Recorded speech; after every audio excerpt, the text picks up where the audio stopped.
সুলতান নামের মতোই সুলতানি আচরণ তার। অপরিচিত কেউ পাশে গেলে তেড়ে আসে, তাই ভয়ে কেউ যেতে পারে না সুলতানের কাছে। তবে তার মালিক বেবি খাতুন পাশে গেলেই শান্ত হয়ে যায় সুলতান।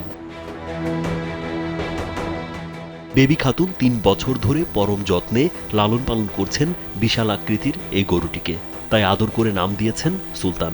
কোরবানি ঈদের জন্য প্রস্তুত করা সুলতানের ওজন প্রায় ১৫ মণ, যার দাম হাঁকছেন ১৫ লাখ টাকা। সুলতানের গেল কোরবানির নামে ৩ বছর হলো পারলে ঘুরে খেলে খুশি খেলে পিঠ খেলে সুলতান হলো ১৫ লক্ষ টাকার জন্য বিক্রি করবে। কিন্তু বিশাল আকৃতির এই গরুটির ক্রেতা খুঁজে পাচ্ছেন না তিনি। এতে হতাশায় দিন কাটছে বেবি খাতুনের। সুলতানের দৈনিক ৩ থেকে ৩৫০ টাকার খাবার লাগে। স্যান্ডেলিনা সো, রূপচর্চায় আভিজাত্য।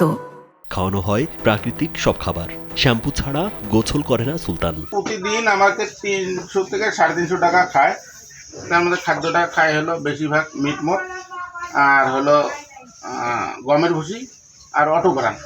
ধানে গুঁড়ো খুব কম খাওয়াই আর কি। উপজেলা প্রাণী সম্পদ কর্মকর্তা ডাক্তার মাহমুদুল হাসান জানান, প্রাণী সম্পদ অফিসের পক্ষ থেকে সব ধরনের পরামর্শ ও খোঁজ খবর নেওয়া হচ্ছে।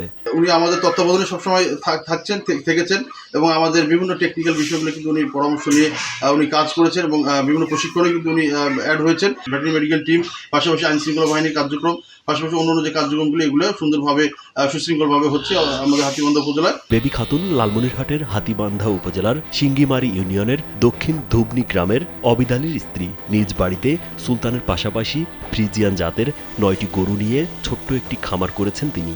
এর মধ্যে ৩টি গাভী দুধ দেয়। প্রতিটি গাভী দৈনিক ২০ থেকে ২৫ লিটার দুধ দিয়ে থাকে। রাজীব বিশ্বাস, কালবেলা।